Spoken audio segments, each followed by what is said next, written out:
muitas lembranças boas. E agora, minha gente, cadê o gritinho do 13? Quem vai falar agora é aquele operário que chegou ao poder para transformar nosso Brasil, que trouxe alegria e dignidade para milhões de brasileiros, aquele que deu início a um momento novo para o nosso país, o nosso eterno presidente da República, Luiz Inácio Lula da Silva.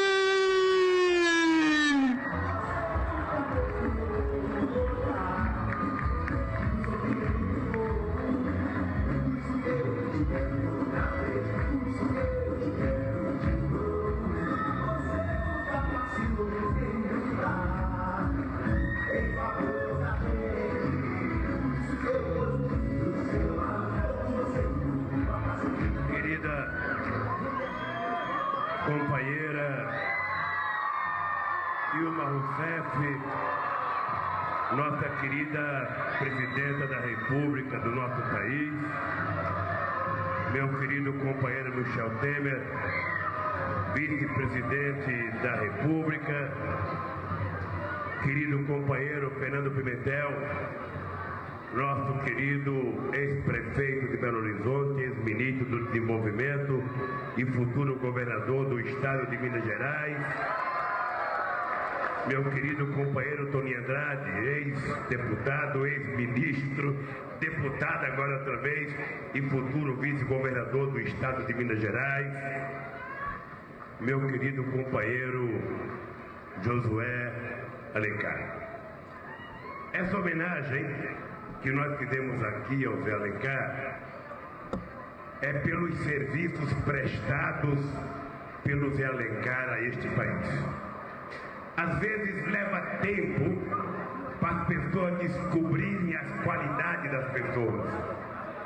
Eu às vezes fico pensando que muitas vezes a gente só sabe o valor das pessoas quando a gente não tem mais as pessoas perto da gente. O Josué talvez não se lembre, mas eu conheci o Zé Alencar por acaso. Eu estava numa discussão interna do PT se eu deveria ser candidato a presidente da República outra vez. E eu dizia que eu não queria mais ser candidato a presidente da República para ter apenas 30% dos votos, porque eu já tinha tido 30% 3 vezes. E que eu precisava ter 50% dos votos para ganhar as eleições. E eis que nós estamos nessa discussão e veio um convite para eu ir numa festa em Belo Horizonte de um tal de Zé Alencar, que completava 50 anos de vida empresarial. E eu dizia aos companheiros do PT, por que eu vou numa festa de um burguês lá em Belo Horizonte? O que eu tenho a dizer com ele? Eu não vou. Aí eu fiquei sabendo, Dilma, que o hotel que eu dormia, o famoso Hotel Wembley, um hotel de 3 estrelas lá em Belo Horizonte, era do Zé Alencar, desse famoso senador do PMDB que eu então não conhecia. E eu fui convencido a ir na festa do Zé Alencar. Cheguei lá, tinha muitos governadores, muitos senadores, muitos empresários, e eu tô lá. Daqui a pouco chega o Adriano, que está aqui, e pergunta se eu quero falar. Eu falei, eu não vou falar, porque eu não tenho o que falar. O que eu vou falar do empresário? Não falei. Quem falou no meu nome foi o Zé Liceu. Aí passou a fala de todo mundo, vai falar o Zé Alencar. E quando o Zé Alencar começou a falar, contando a história dele, ele foi contando a história dele, de quando ele saiu de casa com 14 anos, de que ele dormiu, sabe, em um banco de praça, que ele dormiu num corredor do hotel porque pagava mais barato, que ele trabalhou não sei aonde, que ele trabalhou não sei aonde, até virar o empresário extraordinário que ele virou. Quando ele terminou de falar, Eu falei, acabei de encontrar o meu vice que vai me fazer ganhar as eleições. E o Zé Alencar estava numa disputa interna do PMDB para ser candidato a presidente do Senado.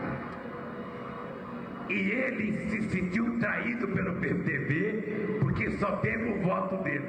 Ninguém votou nele.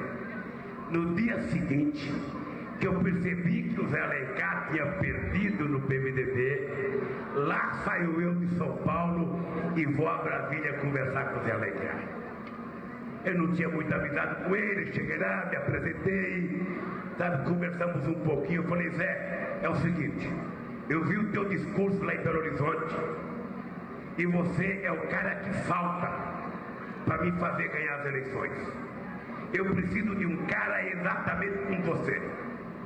E ele ficou pensando, eu falei, olha, você tem que sair do PMDB, porque o PMDB não vai me apoiar, o PMDB vai apoiar o Serra, então você, Zé Alencar, sai do PMDB, arrumamos um partido para ele entrar, ele entrou, foi meu vice, e nós ganhamos as eleições em 2002. E eu ficava com muito orgulho, porque tinha empresário que tinha 3 trabalhadores, o cara às vezes tinha um bar que tinha 2 empregados. Aí eu sou contra o Lula porque ele veio do sindicato, eu sou empresário e ele é contra mim. Quando o Zé Alencar entrou, bicho, é como se fosse o time da Alemanha contra o Brasil. Era de uma magnitude, porque o Zé Alencar chegava nos comícios, ele falava, que história é essa? Que história é essa de você ter 30 empregados e ter medo do Lula? Como é que eu tenho 15 mil e não tenho medo do Lula? Como é que eu sou grande? Você sabe qual é o mal que o Lula vai fazer para vocês? É fazer vocês ficar do tamanho que eu sou, do tamanho da minha empresa. E aí, dentro do PT tinha gente que não gostava do Zé Alencar, que ficou invocado com o Zé Alencar. Pô, esse Lula, o nosso partido é socialista, ele vai trazer o empresário para cá, não sei das quantas. Meu amor, não demorou 3 dias, todo mundo queria que o Zé Alencar visitar seu estado, o Zé Alencar contar sua história e convencer os empresários a votar no PT. É por isso, Josué, que eu queria prestar essa homenagem. Porque a primeira vez que eu fui na casa do Zé Alencar, ele me falou de você. Não, porque eu tenho um filho, um baixinho, que estudou nos Estados Unidos e começou a chorar. E eu percebi que você é tão chorão quanto ele. E eu já falei com a Dilma, de vez em quando a gente tem que chorar, faz um bem desgraçado a gente chorar. Faz um bem desgraçado a gente chorar quando a gente está com vontade de chorar. E o Zé Alencar, eu falo para quem quiser ouvir, o Zé Alencar foi a sustentação, que eu não sei se você sabe, eu nunca contei, mas os golpistas que tentaram me tirar do governo em 2005 não foram adiante, com medo do Zé Alencar assumir, e eles achavam que o Zé Alencar era mais esquerdista do que eu e queria criar mais problemas do que eu.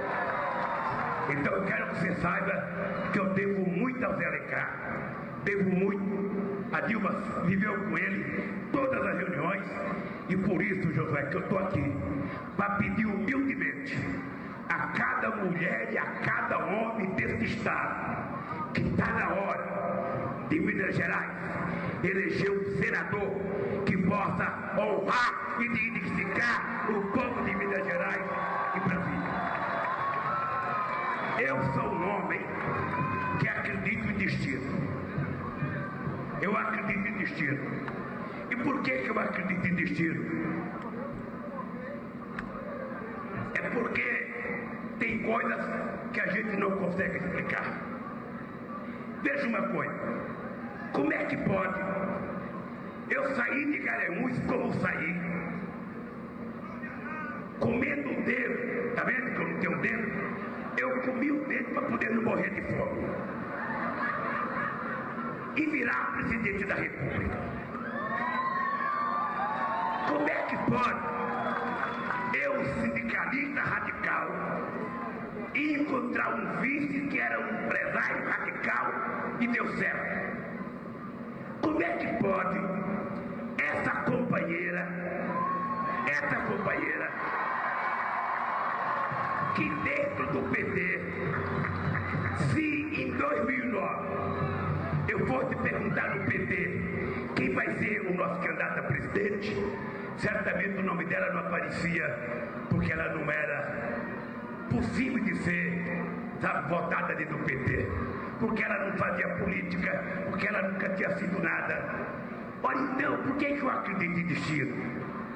É porque quando eu conheci a Dilma, comecei a conviver com a Dilma e ela foi trabalhar no governo, eu tenho um companheiro do PT de 30 anos, eu tenho um companheiro do PT de 40 anos, eu tenho companheiros antes do PT.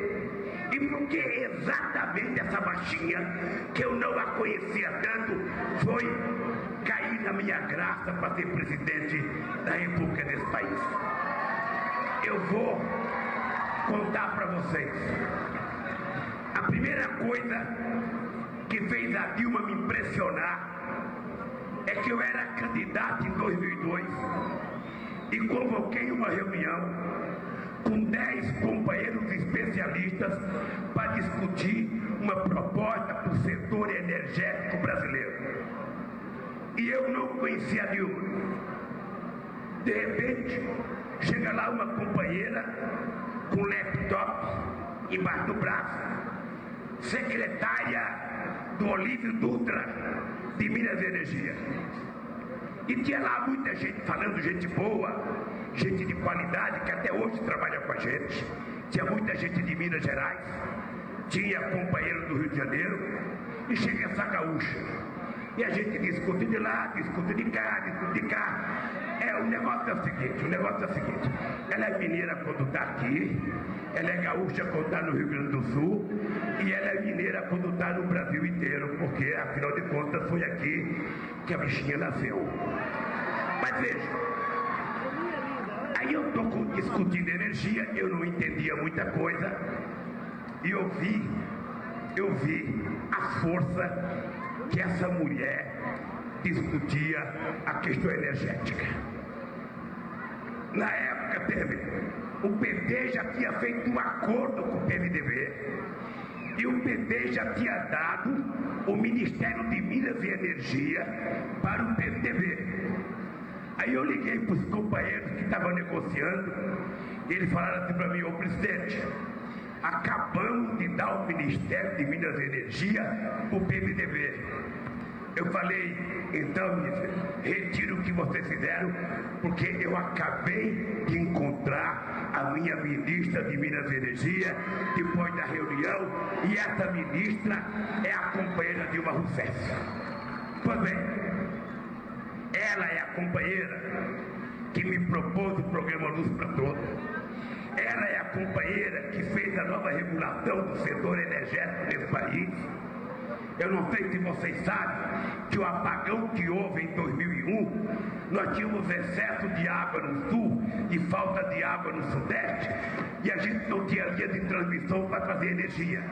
Ela é que pensou a integração do sistema energético brasileiro, e essa mulher, por conta disso, quando teve um problema em 2005, que eu tinha que levar alguém para a Casa Civil para ajudar a tomar conta do governo, todo mundo ficou surpreso quando eu falei: eu quero a Dilma aqui. Não, mas ela não conhece o Congresso, ela nunca sabe conversar com o deputado, ela não conhece o PT. Eu falei: mas eu quero essa baixinha comigo. Pois bem, a Dilma foi a companheira que me deu a tranquilidade de poder dormir sabendo que tinha alguém junto comigo tomando conta desse país e pensando 24 horas nesse país. Eu sou agradecido porque essa mulher, ela não tinha domingo, ela não tinha sábado, ela não tinha dia de chuva, não tinha dia de sol, não tinha feriado prolongado, não tinha dia nenhum que eu não pedisse uma coisa para ela que ela não trabalhasse, às vezes no ministério ficava até 3h30 da manhã comendo lanche e fazendo as coisas que eu pedia. Por isso é que quando eu tive que escolher quem seria a minha sucessora, eu não tive dúvida que era a Dilma, a futura presidente da República desse país. Eu estou dizendo isso dela porque de vez em quando eu vejo muita gente falar muita bobagem nesse país. Muita gente fala muita bobagem. Eu acho que essa campanha é o momento da gente dizer as coisas que vão acontecer nesse país. Certamente, nem 4 anos da Dilma e nem 8 anos meu é tempo suficiente para a gente fazer tudo o que precisa ser feito nesse país para que o povo brasileiro possa definitivamente melhorar de vida. Em 12 anos, a gente não consegue consertar o que não foi feito em 500 anos. Mas eu queria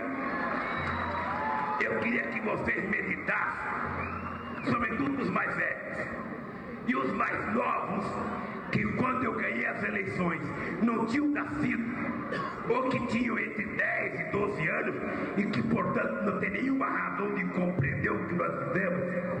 Eu queria que vocês começassem a discutir o que era o Brasil antes de nós chegarmos ao governo. O que era o Brasil em 2002? O que era o Brasil em 2002? A gente tem que saber quanto era a inflação em 2002.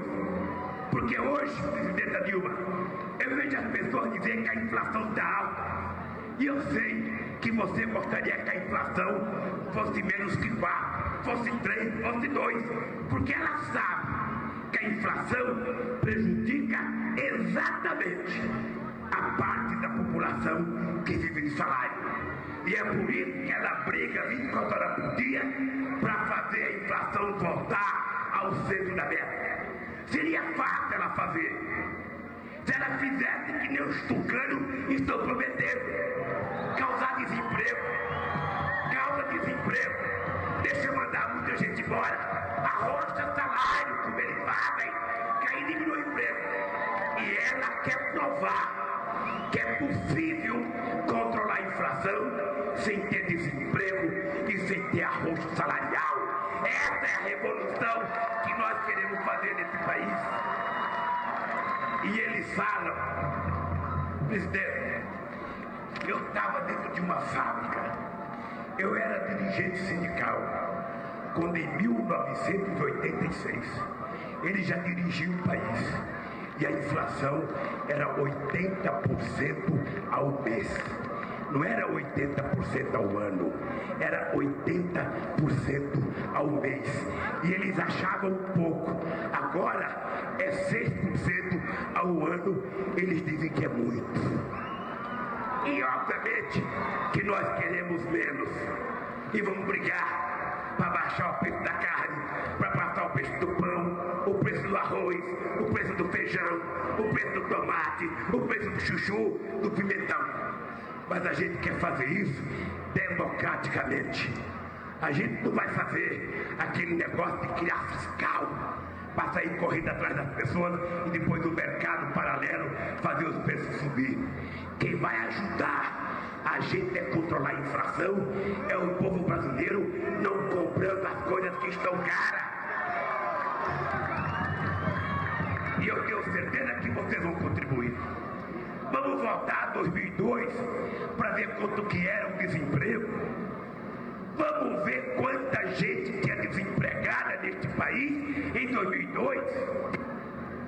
Vamos ver, companheiros e companheiras, quantos estudantes faziam universidade em 2002. Aliás, não tinha sequer o Pronatec que Vossa Excelência criou, que vai formar 8 milhões de pessoas até o final deste ano. Não tinha ciência sem fronteira, somente quem podia estudar no exterior era filho de rico que ia para Sorbonne, ia para Harvard.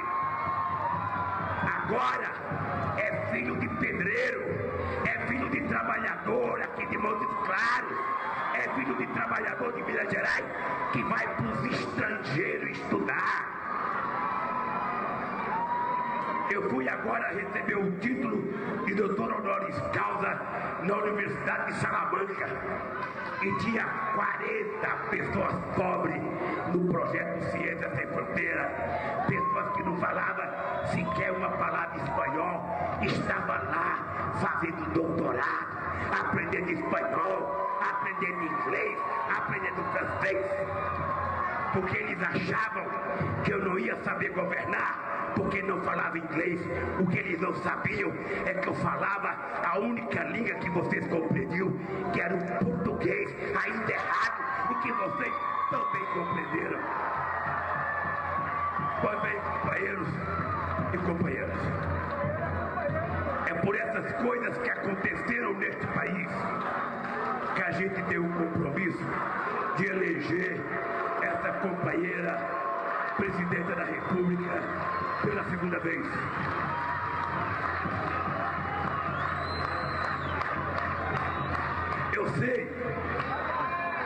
Eu sei que tem gente que não gosta. Eu sei. Antes da gente chegar ao governo, Dilma, antes da gente chegar ao governo, todo santo dia tinha um movimento de empresários rurais e trabalhadores para liquidar e acertar suas dívidas lá em Brasília.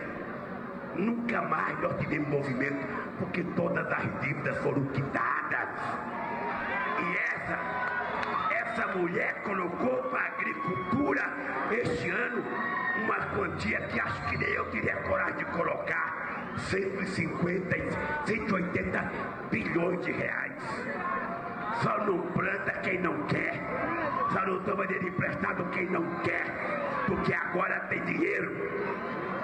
Essa companheira fez um programa habitacional, o Minha Casa Minha Vida, em que 80% é subsidiado, 85% é subsidiado, porque antigamente quem ganhava até 3 salários mínimos não tinha como ter uma casa, porque não podia pagar. Agora, pobre tem o direito de morar.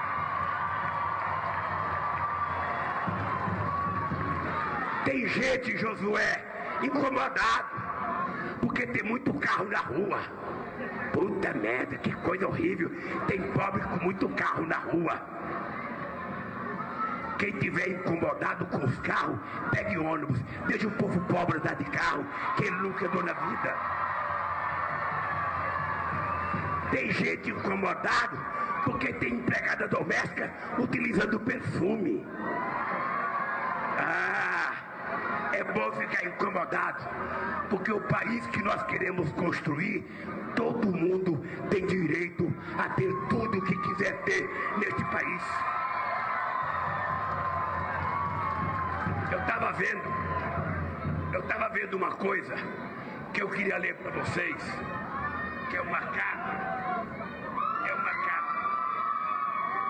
carta de uma companheira chamada Verônica Oliveira Lima.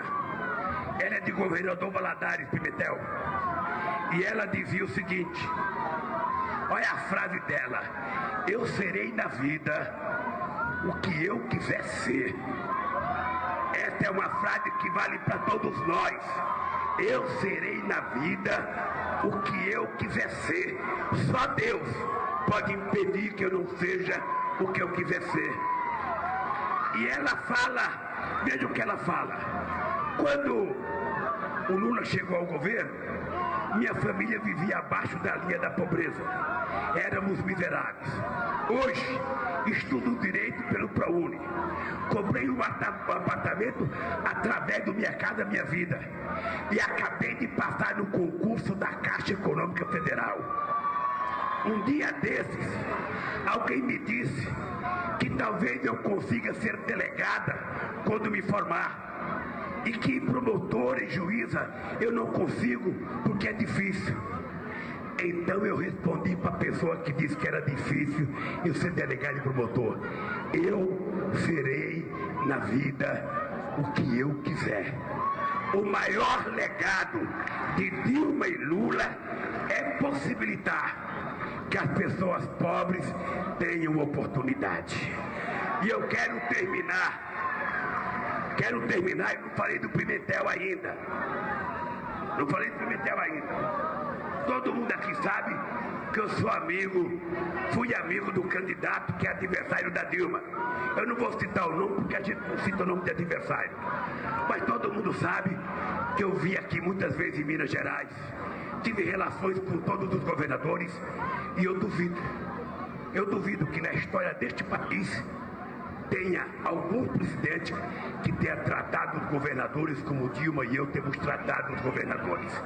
Eu duvido que Minas Gerais já recebeu do governo federal a quantidade de dinheiro que recebeu, sabe, mais do que quando Dilma e Lula governaram esse país. Agora, é o seguinte, a gente está numa praça pública. Eu dou 10 minutos para vocês lembrarem uma obra que o nosso adversário fez aqui em Montes Claros. Eu sou capaz de dar o meu óculos de presente se alguém lembrar de uma obra que ele fez. Porque quem cuidou da educação nesse estado foi o governo federal. Quem cuidou do pobre, aqui, companheira Dilma, tem 1.200.000 pessoas recebendo Bolsa Família. Que é para levar o pão e o leite para dentro de casa. Tem gente que fica incomodado porque o dinheiro do Bolsa Família ele toma de uísque no bar, mas uma dona de casa sabe o que fazer com o dinheiro que recebe do Bolsa Família.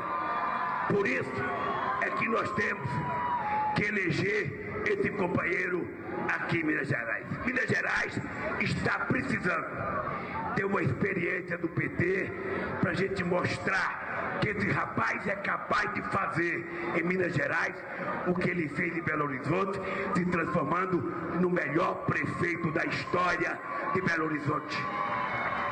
Por isso, companheiros e companheiras, eu vou terminar dizendo para vocês o seguinte: eu vou falar da reforma agrária, vou dizer uma coisa para você, meu querido companheiro. Eu vou dizer uma coisa para você.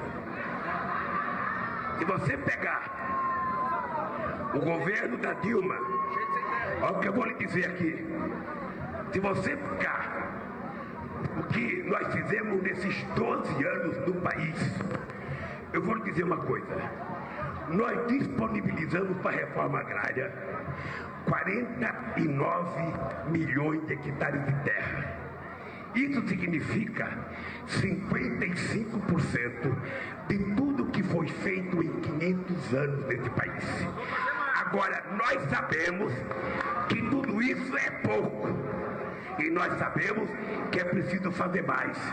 E a certeza que vocês têm de ter mais não é com o nosso adversário, é com essa companheira aqui para fazer a reforma agrária.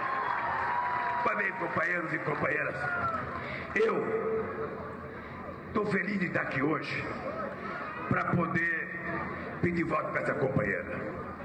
Porque faz 4 anos que tento fazer intriga entre eu e a Dilma. Desde o começo que ela ganhou, tento fazer intriga. Tento criar divergência entre eu e a Dilma. E logo na primeira semana que ela tomou posse, eu falei: Dilminha, não terá divergência entre nós.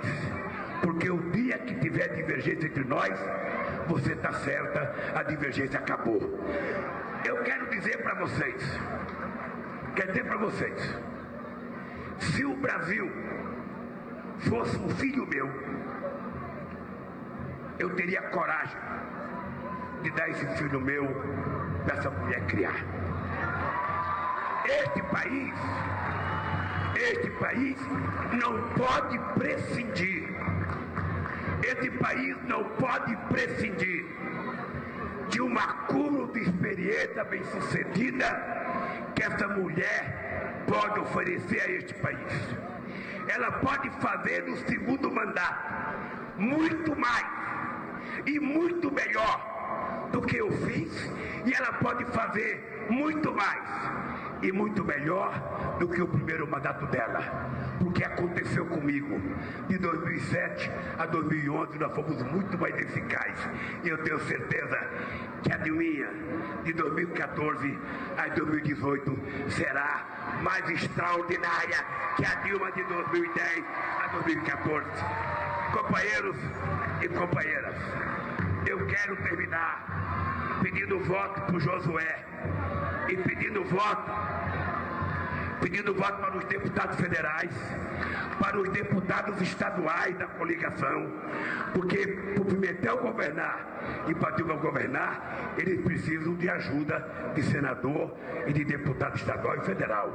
Por isso, companheiros e companheiras, no dia 5 de outubro, se Deus quiser, nós voltaremos aqui para festejar a vitória do Pimentel, a vitória do Josué e a vitória da Dilma. Um abraço e até a vitória, se Deus quiser.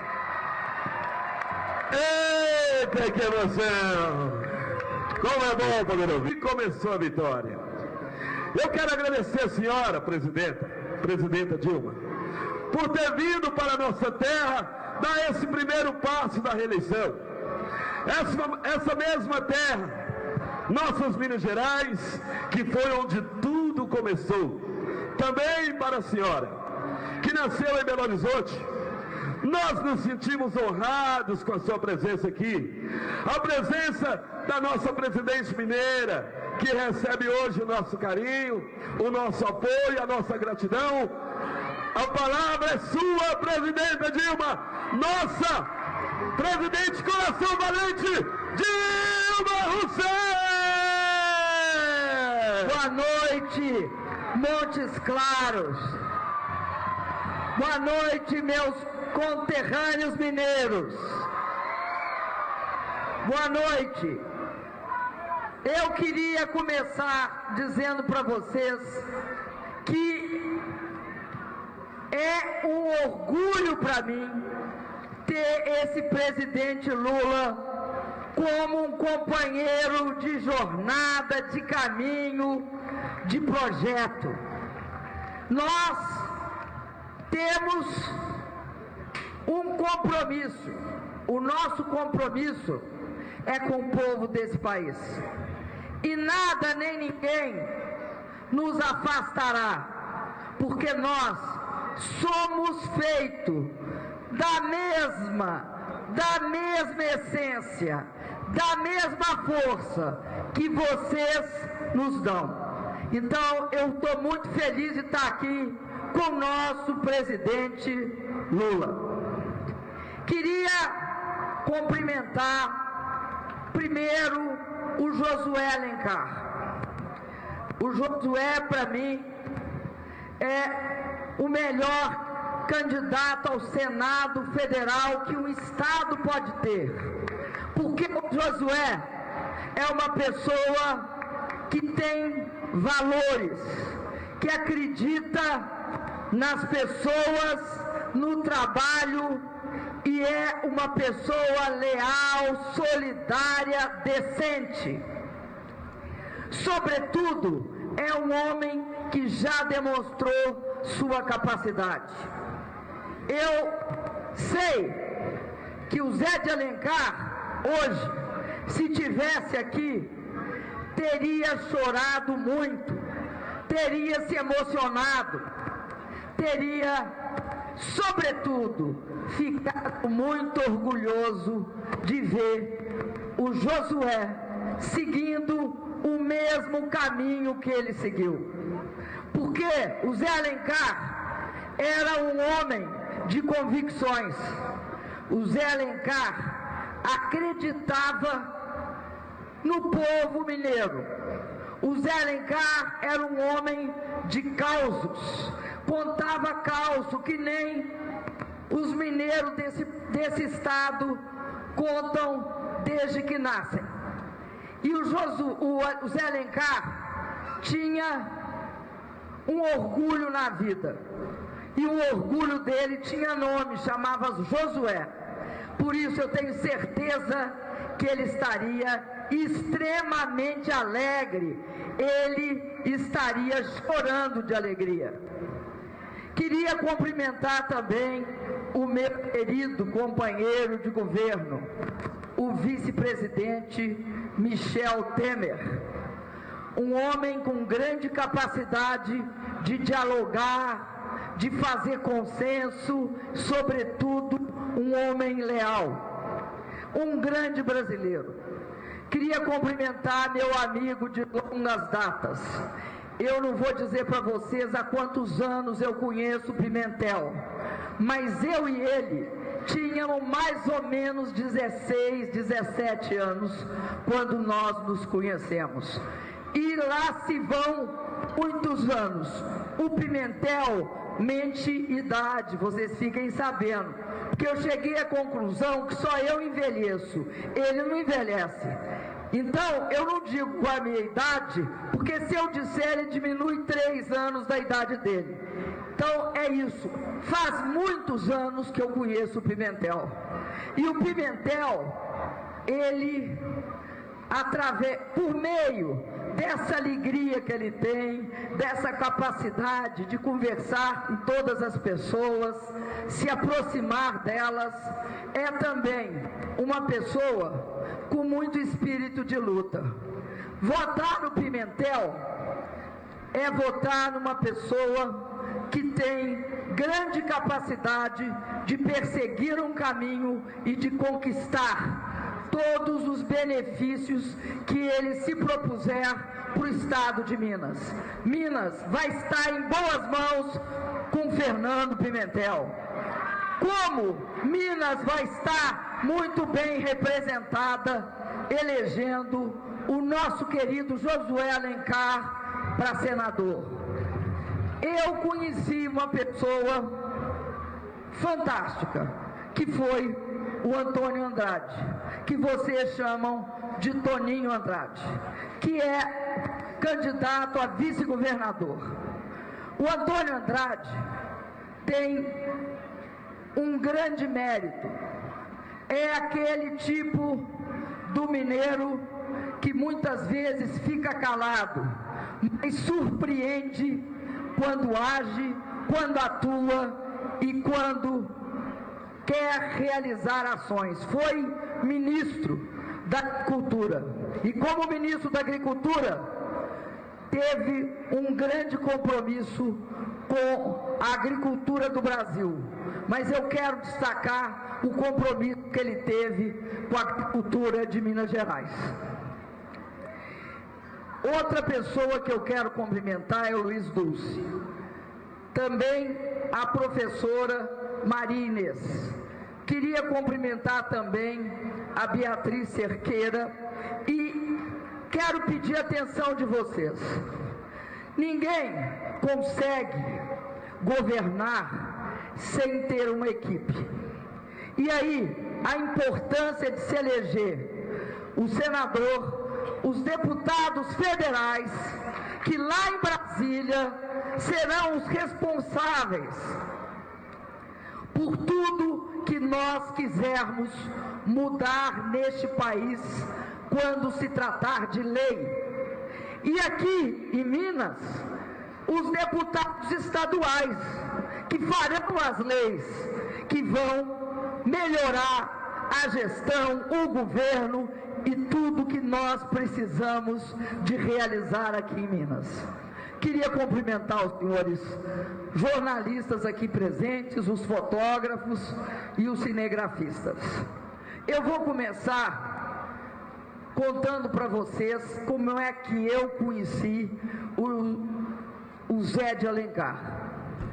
Eu conheci o Zé Alencar quando, no início do governo do presidente Lula, como ele disse, eu era ministra de Minas e Energia e o Zé Alencar era vice-presidente, e o presidente Lula disse: no meu governo a gente vai começar por aquelas regiões do país onde tem mais pobreza. E aí nós todos fomos para dentro de um ônibus e visitamos lá no Recife a Vila Brasília Formosa, que eram casas sobre palafitas. E aqui em Minas, Brasília teimosa. Eu disse o que, presidente? Formosa, teimosa, lógico. Não, hoje ela é formosa, naquela época era teimosa. Não é que eu não... Aí ele está contando o fim da história. Bom, contou o fim da história. Agora, nós viemos aqui no estado de Minas Gerais visitar uma das regiões mais pobres do Brasil, que é o Vale do Jequitinhonha. E aí, eu sentava no ônibus ao lado do Zé Alencar e aprendi a conhecer a sensibilidade do Zé Alencar com a situação de pobreza e miséria do nosso país. E eu quero dar um dado para vocês. Quando o presidente Lula chegou no governo, de cada 4 brasileiros, 2 eram pobres ou miseráveis. Era essa a realidade que a gente via lá em Brasília, então teimosa, e também no Vale de Jequitinhonha, em outras regiões, em São Paulo, em várias partes do Brasil, na periferia das grandes cidades. Quando nós, hoje, chegamos aos 12 anos e meio de governo desse projeto, de cada 4 brasileiros, 3 estão nas classes A, B e C. É essa mudança que prova como o Brasil mudou. Porque o que mudou? Mudou a situação das pessoas. A situação das pessoas e também a autoestima das pessoas. As pessoas sabem que se o governo criar oportunidades, elas são capazes de transformar as suas vidas. Mas é preciso que elas tenham as oportunidades. É preciso que o governo faça a sua parte. Porque se o governo fizer a sua parte, as pessoas fazem a parte dela. Aqui, o Gustavo Silva me mandou um bilhete. Depois eu vou descer aí e te dar um abraço, viu, Gustavo? O Gustavo me mandou um bilhete. No bilhete, ele falava o seguinte: Presidenta Dilma e presidente Lula, eu quero tirar uma foto com vocês. Não, mas não é isso não, pera lá. E acrescentava: eu fiz o Pronatec e eu agradeço pelo Pronatec.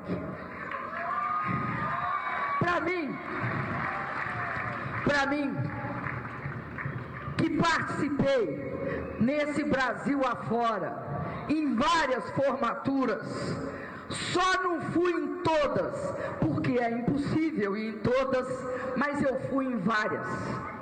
O que dá para perceber é o seguinte: as pessoas queriam fazer curso de profissionalização, de capacitação técnica, para conseguir um emprego melhor para elas e para a família delas, para melhorar a renda. Por que elas não faziam? Sabe por quê? Porque os cursos nesse país eram pagos e caros. Os bons cursos de formação profissional eram pagos e eram caros. Nós fizemos o seguinte: o governo paga os cursos, eles hoje são gratuitos para todos os brasileiros que quiserem cursar. Mas não basta ser gratuito. Olha, gente, não basta ser gratuito. Tem de ser o melhor que o Brasil puder oferecer. porque é isso que a gente tem de dar para a população, o que for o melhor, além dele ser um curso gratuito, eu asseguro a vocês que é um curso da melhor qualidade, dado pelos institutos federais de educação e inovação e dados também pelo Sistema S, numa parceria que nós fizemos, por exemplo, com o Senai. Aliás, eu sempre digo, olha só, o presidente Lula sempre disse, o primeiro diploma dele foi pelo Senai, o segundo diploma dele foi dado pelo povo brasileiro como presidente da República. Então, gente, vamos lembrar, como é que era antes? Como é que era antes? Como é que era antes da gente fazer o Pronatec? Da gente começar a construir institutos federais de educação. Ah, era simples. Nós estávamos proibidos por lei.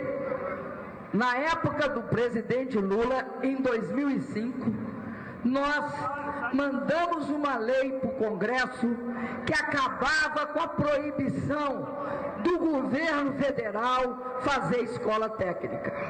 Vejam vocês o absurdo, um governo ser proibido de fazer escola técnica. Essa foi uma lei que nós herdamos do governo anterior. A proibição.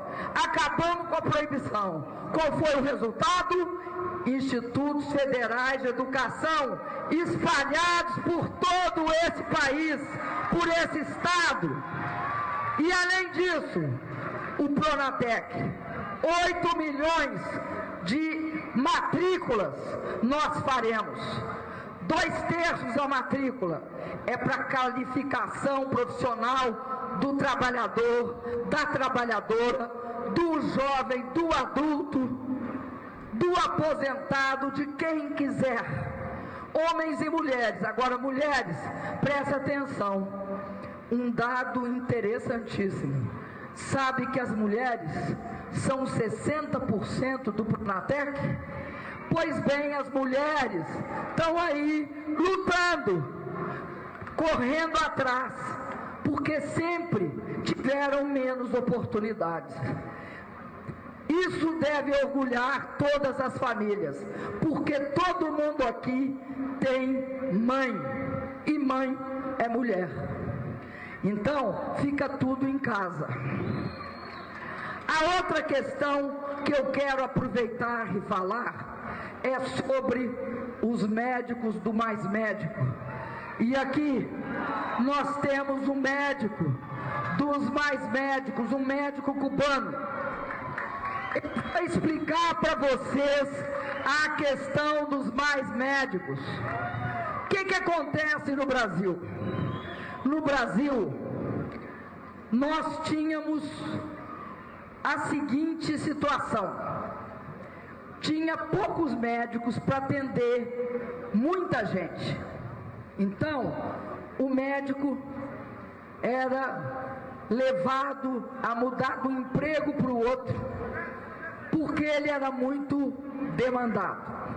Nós tínhamos 1,8 médicos por cada 1.000 habitantes. Nem 2 médicos, 1,8. Para vocês terem uma ideia, não vou falar lá em Cuba quanto é. Na Argentina, são 3 médicos na Argentina e no Uruguai, são 3 médicos por 1.000 habitantes. Então, era aquilo, o médico chega, bota você para dentro da sala e rapidamente é obrigado a passar para outra, passar para outra, passar para outra. O que nós fizemos? Fizemos uma chamada pública, dizendo o seguinte: primeiro damos prioridade aos médicos brasileiros. Aí veio 1.200 médicos brasileiros formados no Brasil com diploma brasileiro. Depois fizemos outra chamada e Depois abrimos para os médicos brasileiros com diploma no exterior. Também não veio muita gente. E finalmente fizemos um acordo e trouxemos médicos estrangeiros, em especial os médicos cubanos. E o que caracteriza hoje o atendimento dos médicos cubanos e dos médicos deste programa Mais Médicos, também não cubanos, é a qualidade do atendimento. Atendimento humano, atendimento que você trata a pessoa não como um doente, mas trata como uma pessoa. Trata com humanidade, trata com carinho, trata com atenção. Além disso, é bom vocês saberem que 80%, 80, não é 5, não é 10, é 80% dos problemas de saúde são resolvidos num posto médico. 20% precisam de atenção de especialista ou atenção hospitalar. Por isso, o outro passo que nós vamos dar aqui para frente é uma política para a questão do atendimento com especialistas e os exames laboratoriais, que hoje demoram muito e que nós queremos que seja rápido, que seja aquele exame pronto e aquele atendimento de qualidade. E aí eu quero falar uma coisa para vocês. Vocês podem falar assim para mim: ah, presidenta, acredito nisso não. Não estou acreditando nisso. Mas eu vou responder para vocês por que vocês podem acreditar. Porque diziam que a gente não ia conseguir completar os mais médicos. E nós conseguimos completar os mais médicos. Aqui, todos os médicos pedidos por todos os municípios estão hoje atendendo a população, cobrindo em torno de 4 milhões de pessoas, mais de 4 milhões, que não tinham atendimento.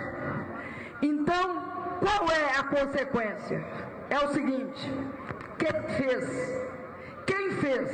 Quem se comprometeu? Quem foi lá e fez e resolveu o primeiro problema? Tem condição de falar para vocês: eu resolvo o segundo problema. É isso que eu estou falando aqui. O que o meu governo e o que o governo do presidente Lula fizeram foi mostrar que era possível mudar o Brasil. Que não só era possível, como nós fizemos. Nós temos a nosso favor ter feito. Eu vou contar uma história que aconteceu na época do governo do presidente Lula. O presidente Lula me chamou e disse: a gente tem de fazer um programa de habitação popular. Eu falei: é mesmo, a gente tem. E aí chamei os empresários, não foi isso? Aí falei: quantas casas vocês conseguem construir por ano? Falaram 100 mil. 100 mil. Fui lá e falei: presidente Lula, eles estão dizendo que é 100 mil.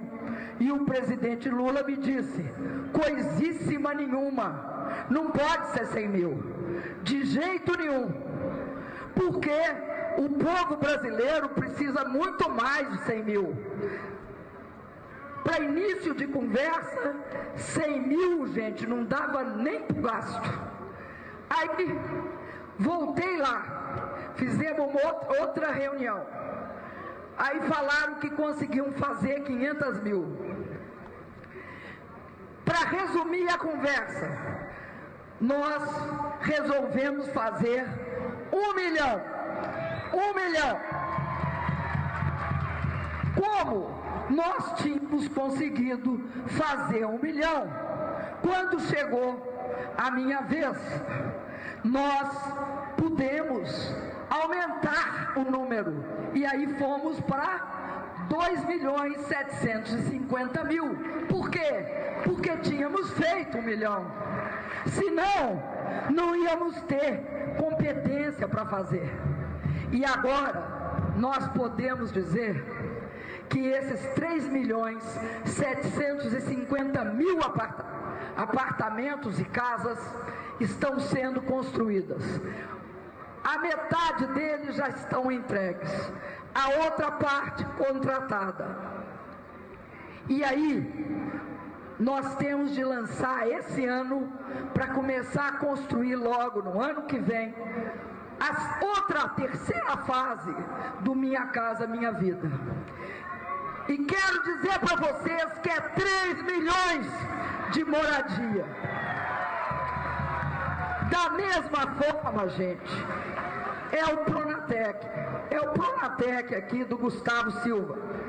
O Pronatec, nós começamos e fomos fazer 8 milhões de matrículas.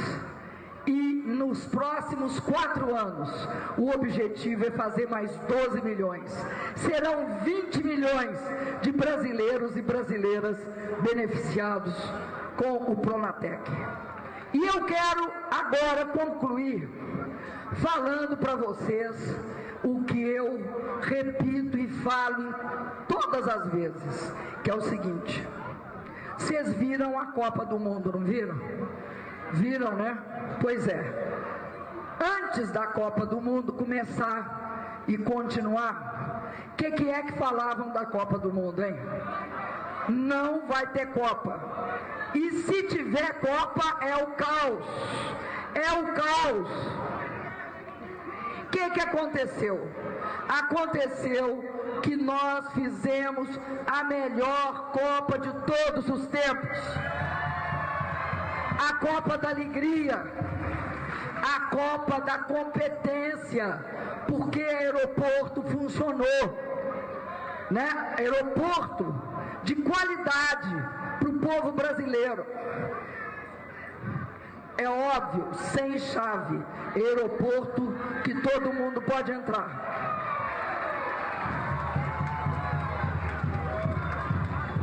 Então eu estou falando da Copa só para ajudar a pensar uma coisa. Por que vocês acham que eles falavam que não ia ter Copa, que nós éramos um bando de incompetentes, que era incapaz de garantir para quem viesse aqui no Brasil? Por que vocês acham? Por um motivo muito simples. Porque nós estamos em ano eleitoral.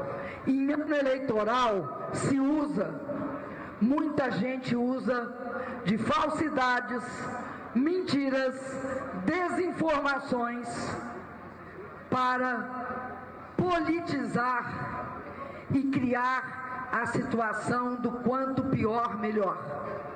Por isso, eu peço a atenção de vocês. Não acreditem que o Brasil está numa situação de crise na proporção que eles falam. Nós não somos uma ilha, pelo contrário, somos um continente. Mas aqui a inflação está sob controle. Enquanto que no resto do mundo, entre 2008 e 2014, eles desempregaram 60 milhões de pessoas. Aqui no Brasil, nós empregamos 1.500.000 pessoas. Além disso, a renda do trabalhador cresce em termos reais, 70% real.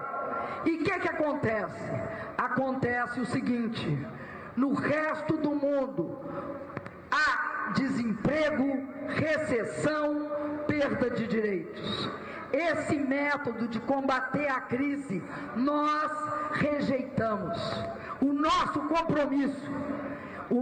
compromisso é com os trabalhadores, a população desse país, o pequeno empresário, o médio empresário, o grande empresário, o pequeno agricultor e o grande agricultor.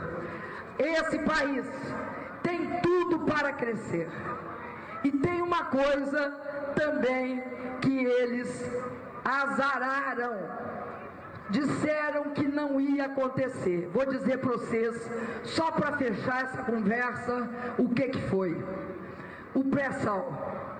Diziam que o Brasil, aliás, essa história com o pré-sal é velha. Passaram mais de 50 anos dizendo que o Brasil não tinha petróleo.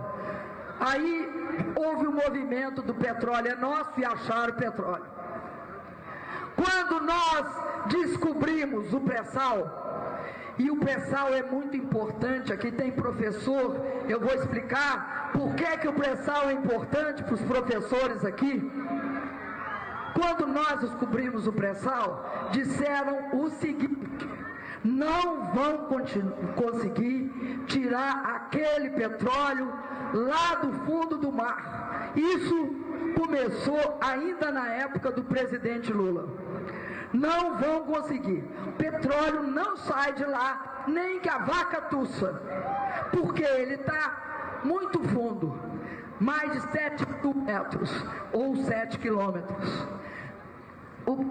É igualzinho a Copa. O Brasil não tem capacidade para tirar pré-sal, o petróleo lá do fundo do mar. Tá bom.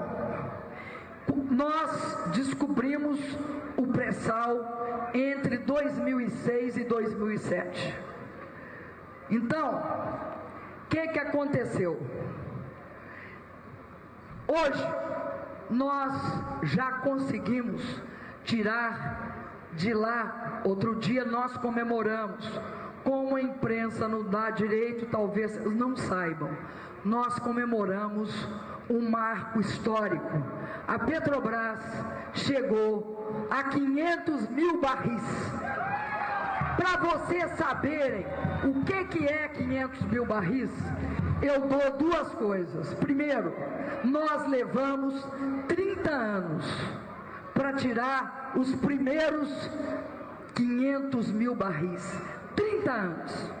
E levamos de 2008 até 2014, só 6 anos, para tirar os outros, agora 500 mil barris do pré-sal. Por que eu estou contando isso? Porque o pré-sal é muito importante. Não é importante só por ser petróleo, é importante pela destinação que nós queremos dar a esse petróleo. O petróleo é uma riqueza não renovável. Ele não dura para sempre. Então, aonde é que o Brasil tem de gastar o petróleo, gente? Educação! Educação de qualidade. E aí eu pergunto a vocês, tem jeito de dar saúde de qualidade sem médico? Não. Tem jeito de fazer educação de qualidade sem professor? Não.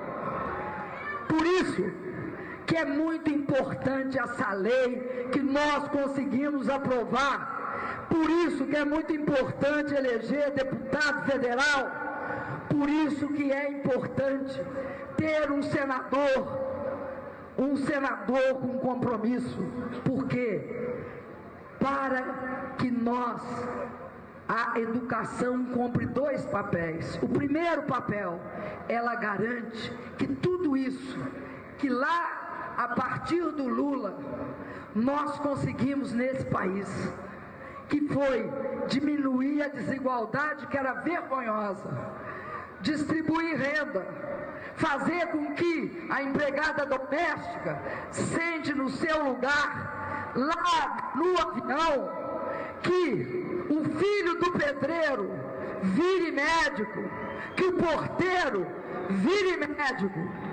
Tudo isso para não ter volta atrás. Tem de ter educação, formação de técnicos, oportunidade para universitários. Nós temos de dar educação para os brasileirinhos e para as brasileirinhas, porque eles têm de ter a mesma oportunidade que o filho do pessoal mais rico desse país. Então, nós temos a bênção de ter o pré-sal. O pré-sal é para isso. O pré-sal, o dinheiro que nós vamos ganhar como país, explorando o petróleo, é para a educação. E é também para transformar o país, para fazer com que as pessoas formadas nas universidades criem ciência, criem tecnologia, inovem, e o Brasil possa entrar na era do conhecimento, da economia do conhecimento. Educação é o que nós vamos fazer. Vamos transformar a riqueza finita do petróleo na riqueza perene da educação de cada brasileiro e de cada brasileira. Um grande abraço, um beijo para vocês. É isso aí, minha gente. Vai com alegria. Salve a música e salve o dia. Olha aí, Deus. Coração valente. Começando a história baixa de hoje. Renovando com alegria e emoção. Nesse